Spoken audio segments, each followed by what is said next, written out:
আজকে আমাদের জাতির জীবনে বিরাট বড় একটা ট্র্যাজেডির দিন।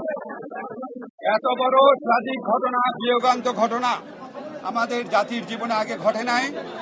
আজকে উত্তরায় মাইলস্টোন কিন্ডারগার্টেনে যেই বিয়োগান্ত ঘটনা ঘটেছে, এই শোক, এই দুঃখ ভাষায় প্রকাশ করার মতো না।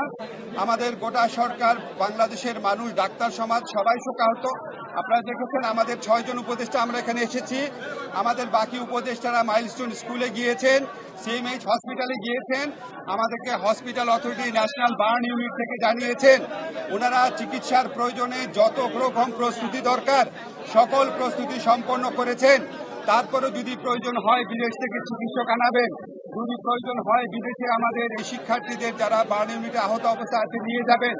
আমাদের চিকিৎসা পুনর্বাসনে কোনো রকম কোনো ঘাটতি থাকবে না।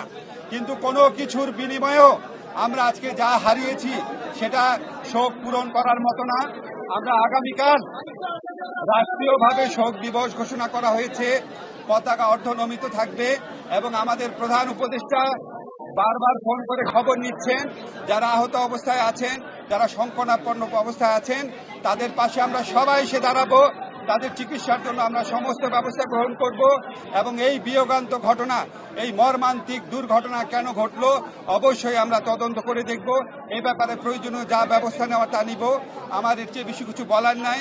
আমাদের যে ডাক্তার সাহেব আছেন, আমাদের এই স্বাস্থ্য মন্ত্রণালয়ের দায়িত্বে যিনি আছেন, উনি এখন আপনাদেরকে ডিটেইলটা জানাবেন যে আজকে এই বিয়োগান্ত, এই অসীম দুঃখের ঘটনায় কি ক্ষয়ক্ষতির শিকার হয়েছে উনি আপনাদের বিস্তারিত জানাবেন। আমরা আজকে খুবই দুঃখ নিয়ে আপনাদের সামনে উপস্থিত হয়েছি। এই ঘটনাতে ইতিমধ্যে আপনারা জেনেছেন প্রায় 100 থেকে 150 জনের মতন আসলে অগ্নিদগ্ধ হয়েছেন। তারা প্রাথমিকভাবে বেশ কিছু হাসপাতাল ওই অঞ্চলের এবং সিএমএইচে তাদের নিয়ে যাওয়া হয়েছিল। এই 100 জনের মধ্যে এই মুহূর্তে 6টি হাসপাতালে প্রায় 70-এর চাইতে বেশি আহত শিক্ষার্থী প্রধানত ভর্তি আছে। এছাড়া বিভিন্ন হাসপাতালগুলোতে ব্রড ডেড মানে মৃত অবস্থায় আনা হয়েছে, সেরকম সিএমএইচ এর মৃত অবস্থায় আনা হয়েছে 11 জনকে। কুর্মিটোলা জেনারেল হাসপাতালে মৃত অবস্থায় আনা হয়েছিল 2 জনকে। এই বার্ন ইনস্টিটিউটের মৃত অবস্থায় আনা হয়েছে 1 জনকে। এবং এছাড়া কুর্মিটোলা কুয়েতমতি ঢাকা মেডিকেল কলেজে নেওয়ার পরে 1 জনের মৃত্যু হয়েছে। সর্বমোট 16 জনের মৃত্যু নিশ্চিত করা হচ্ছে এবং ভর্তি অবস্থায় 70 জনের মতন বিভিন্ন হাসপাতালে চিকিৎসাধীন আছে। এর মধ্যে এই বার্ন ইনস্টিটিউটে এই মুহূর্তে 48 জন ভর্তি অবস্থায় চিকিৎসাধীন আছে, যাদের মধ্যে এই বিভিন্ন হাসপাতালে চিকিৎসাধীন যারা আছে তাদের মধ্যে বেশ কয়েকজনের অবস্থা বেশ হুমকির মুখে।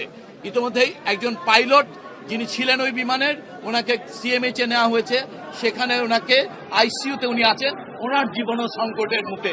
এই অবস্থায় আমাদের বলতে পারি আমরা দেশের এইটা একটি অন্যতম রিসেন্ট সময়ের বড় ধরনের দুর্ঘটনা এবং এই রকম মৃত্যু এবং আহত, এবং এর মধ্যে একটা বড় অংশ আমরা যেভাবে বলছি এটা ইনহেলেশন ইনজুরি হয়েছে তাদের, অতএব সেটা ইমিডিয়েটলি অ্যাসেস করা যাচ্ছে না। এটা বেশ কিছু সময় লাগবে অ্যাসেস করতে, তাদের ঝুঁকির মাত্রাটা কত। এর পাশাপাশি এক্ষেত্রে সকল চিকিৎসকদের, বিশেষজ্ঞ চিকিৎসক, সরঞ্জামাদি এবং ঔষধপত্র সবকিছু যথেষ্ট পরিমাণে সকল হাসপাতালে প্রস্তুত আছে।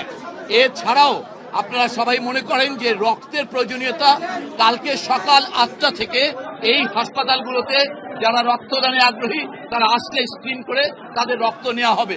এর আগে আসলে এই বার্নের রোগীদের রক্তের কোনো প্রয়োজন নেই বিধায় আমরা সবাইকে অনুরোধ করব যারা রক্তদানে আগ্রহী তারা কালকে সকাল 8টায় এই হাসপাতাল অথবা ঢাকা মেডিকেল কলেজের এই জায়গাগুলোতে রক্তদানের জন্য আসবেন। এবং এছাড়া একটি হটলাইন সম্পর্কে প্রেস সেক্রেটারি প্রধান উপদেষ্টা দপ্তর থেকে ওনারা আপনাদেরকে প্রেস নাম্বার দেওয়া হয়েছে, ওই হট নাম্বারে যোগাযোগ করবেন যারা আত্মীয় এবং পিতামাতা তারা সম্বন্ধের জন্য। আর এই একটা জিনিস প্রথমেই বলা দরকার যে বার্ন রোগীর ক্ষেত্রে সবচেয়ে প্রধান হুমকি হচ্ছে সংক্রমণ। তো আপনারা দয়া করে হাসপাতালের ভেতরে প্রবেশ করা থেকে বিরত থাকবেন।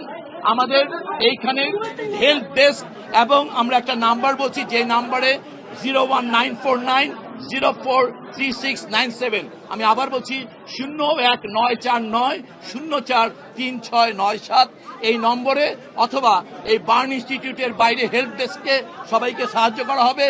দয়া করে আপনারা কেউ হাসপাতালের ভেতরে প্রবেশ করবেন না। এতে আসলে এই যারা নাকি এখানে চিকিৎসা নিচ্ছে অথবা অন্যান্য হাসপাতালে তাদের জীবন আরো বেশি হুমকির মুখে পড়বে। আপনাদেরকে সবাই দোয়া করবেন, যারা এই শিশু বাচ্চারা যারা আজকে বিভিন্ন হাসপাতালে চিকিৎসা নিচ্ছে তাদের জন্য দোয়া করবেন আপনারা। আমরা চিকিৎসকদের পক্ষ থেকে, সরকারের পক্ষ থেকে এবং আপনারা যারা আগামীকালকে রক্ত দিতে আসবেন সবাই মিলে আমরা চেষ্টা করব এই শিশুদের সর্বোত্তম চিকিৎসা দেওয়ার। আপনারা আমাদের পাশে থাকবেন।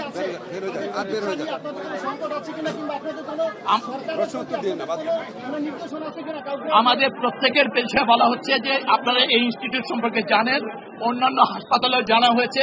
যদি প্রয়োজন হয় উন্নত চিকিৎসার জন্য ওনারা বার্ন ইনস্টিটিউটে পাঠাবেন। ইতিমধ্যে বিভিন্ন হাসপাতালে যারা চিকিৎসা গ্রহণ করেছেন সেখানে তাদের, যেটা আমরা সাধারণভাবে মনে করি আইসিইউর প্রয়োজনীয়তা, বার্ন রোগীর যতটুকু আইসিইউর প্রয়োজনীয়তা সেগুলো ওই 6 হাসপাতালে সাফিসিয়েন্টলি আছে। এরপরও এই ইনস্টিটিউট সম্পূর্ণ প্রস্তুত আছে এবং ঢাকা মেডিকেল কলেজের আইসিইউকে প্রস্তুত রাখা হয়েছে। অতএব আইসিইউ অথবা বার্ন রোগীর চিকিৎসায় যত চিকিৎসক প্রয়োজন সবগুলো আমাদের প্রস্তুত। আমরা মনে করি শুধুমাত্র আগামীকালকে রক্তের জন্য প্রয়োজন হলে আসলেই চলবে, বাকি সকল বিষয়ে আমরা প্রস্তুত।